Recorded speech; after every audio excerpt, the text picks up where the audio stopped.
Ayuk, the author of Billions at Play, The Future of Africa Energy and Doing Deals. I am so honored to be invited to speak to you at the LA Book Fest. It is equally benefiting that during these times, when we're facing a pandemic and a crisis of this magnitude, you and many writers around the world are tuned in to speak about issues that we believe are really going to transform and shape the world. I've always believed in the idea of writing. I believe it's one of the best expressions of our human experience. I wrote this book because I wanted to put front and center Africa's energy sector. Our African energy sector has had a mixed reviews. Reviews with the past, whether it comes to issues of mismanagement of resources or lack of investment of resources. But we've always seen this industry as a place where we can invite investors to be part of a larger African story. Africa is a continent of dreams. Big dreams that start with people from small towns and small villages and big cities. A new Africa that is being transformed would have to deal with an Africa where we are energy sufficient. In an era where we see climate change, energy transition, movements within the oil and gas market, and solar and other renewables, it is time for Africa to harness its natural resources to profit all Africans and make it work for Africans. And in an age where we find a population that is massively growing, where you see more women become part of that African communities, young people leaving out for jobs and moving into cities and trying to find greener pastures for themselves. It was equally befitting for me to set out to write an African story, but also an African solution, an African direction. That direction that would set out pace for what the future belongs. The future is still African, and so that inspiration, whether going around Africa, in small towns like in Rwanda, in war-stricken places like South Sudan, or in emerging boom towns like Malabo or Port Harcourt or Lagos or Accra, Ghana, or around the Gorée Islands and the cities around it like Dakar. When you go around Africa and you see all these stories and you hope of the dreams and aspiration of many young people and many Africans that dream of a future that is as good as what they deserve, you get inspired to write this book. And that drove me to talk about an African story, but also to provide African solutions that are pragmatic, common sense, and which can be embraced by the market and our traditional friends in and outside of Africa. At Billions at Play, we talk about a big theme which we come to about restarting a new revitalized Africa energy sector. The sector had seen a slowdown in investment, but also in today's age where we see climate change as something so important and so big. We deal with energy transition issues. How is Africa going to deal with issues, big issues like energy poverty? 650 million people around the African continent are still have no access to power, no access to any kind of electricity.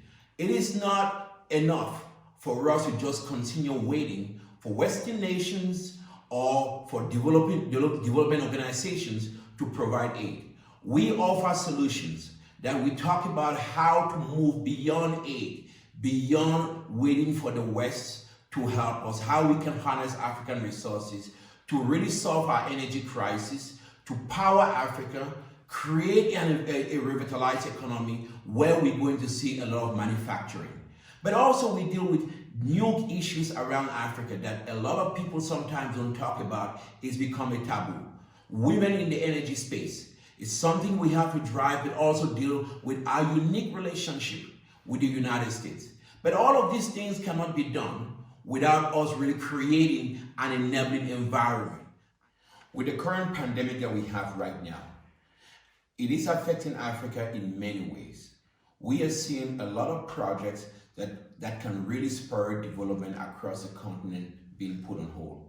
Whether it is in Senegal, where you're seeing natural gas projects being put on hold, or in Mozambique, which is going to see a lot of American investment, or you're looking at traditional energy producing states like in Nigeria, Equatorial Guinea, Gabon, or even the Congos. But a lot of small projects, whether you're looking at wind projects or solar, that would really provide energy to so many Africans that are really looking for energy to give them a shot in life. That is being stopped right now because of this pandemic. But we're trying to see how we can turn this around. With already a lockdown that we're seeing in many small countries that don't have the necessary health facilities to deal with the pandemic.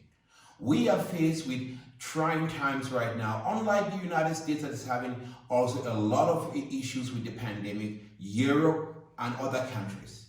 But African states do not have the big war chests, the big treasury accounts where they can bail out industries and take on huge debt and also provide the necessary services to everyday citizens.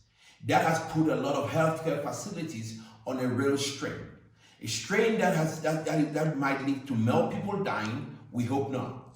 But also a strain in really ensuring that we have the right kind of medication we need, the right kind of protective gear, but also everyday people who are working, whether it is on oil fields or energy platforms or the first responders like nurses and healthcare workers that a lot of people don't pay attention to. That is being affected because of our lack of income.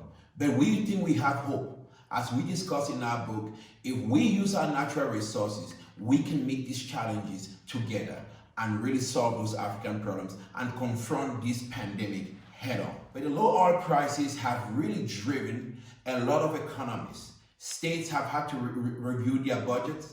States have had to really cut down a lot of social spending.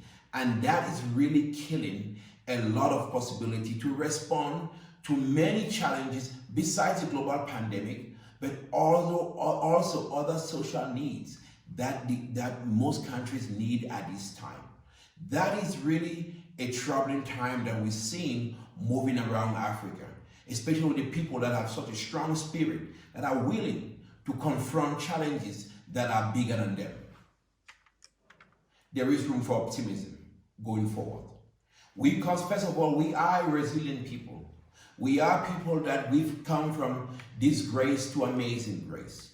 We are people who we've seen the worst kind of disasters and the worst kind of things, whether from slavery to colonialism to even dictatorship that have governed a lot of systems and state growth that should happen to a lot of countries.